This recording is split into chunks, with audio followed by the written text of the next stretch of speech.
Download the BCSN Plus app today. Visit bcsnnation.com for details. After helping lead St. Francis to a state title as a junior, Mitchell went on to play college ball at Purdue, starting for the Boilermakers all 4 seasons, before embarking on a pro hoops career.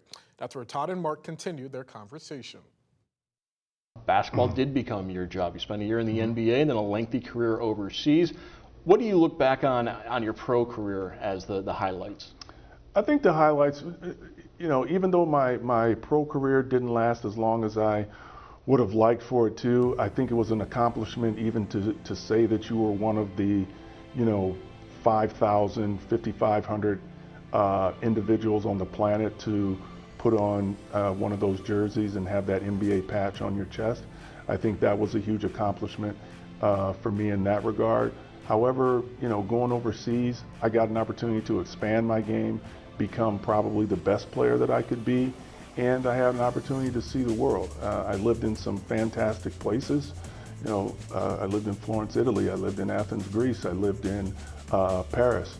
I lived in Switzerland. I lived in some tremendous places that I got an opportunity to spend a lot of time. The one place that my parents did come to visit was in Tel Aviv in Israel. Had a great time there. So as I look back on it, yes, would I've liked to have a longer NBA career, but everything that I experienced throughout my entire basketball career, I wouldn't change a thing. That was going to be my next question, because if you had come along maybe 3 or 4 years later, after expansion, more NBA teams, perhaps there would have been a home for you longer in the NBA, but you're content with what you did have. I was content with what I did have, and as I look at the NBA now, teams are set with 15 players on a roster. Back then, you had to make the 12-man roster, period. And there were 3 extra spots for injured list, but you couldn't put players on there. They were spots specifically if a player was injured. You could use those spots. So not only without the expansion, but also the fact that there were only 12 players, that made it even more difficult. And throughout my career and my times trying out for multiple teams, I tended to be that one guy at the end who was the final cut. I was the final cut probably 3 to 4 times. So I figured that was probably going to be my ceiling.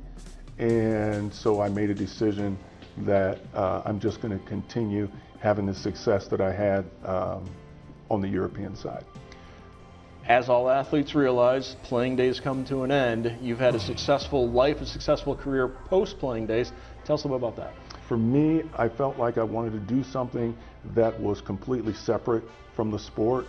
I spent all those years and all that time in libraries and classrooms at Purdue. Let's see what that got me. So I found my way into the pharmaceutical industry, and I've been doing it now 21 years, I think. I started out as a sales guy. Now I'm a regional manager, director, and that's been a really satisfying career for me. Had an opportunity to have 2 of my kids and my wife Danielle, and watching them grow up and sharing a life with her, it's just been a real joy for me. And I'm turning 59 this year. I feel like I still have a lot of tread left on the tires, but to have an opportunity to grow with them. My daughter's in the business now, and spending time with them, and now we've relocated to Florida, being able to spend that quality time with them.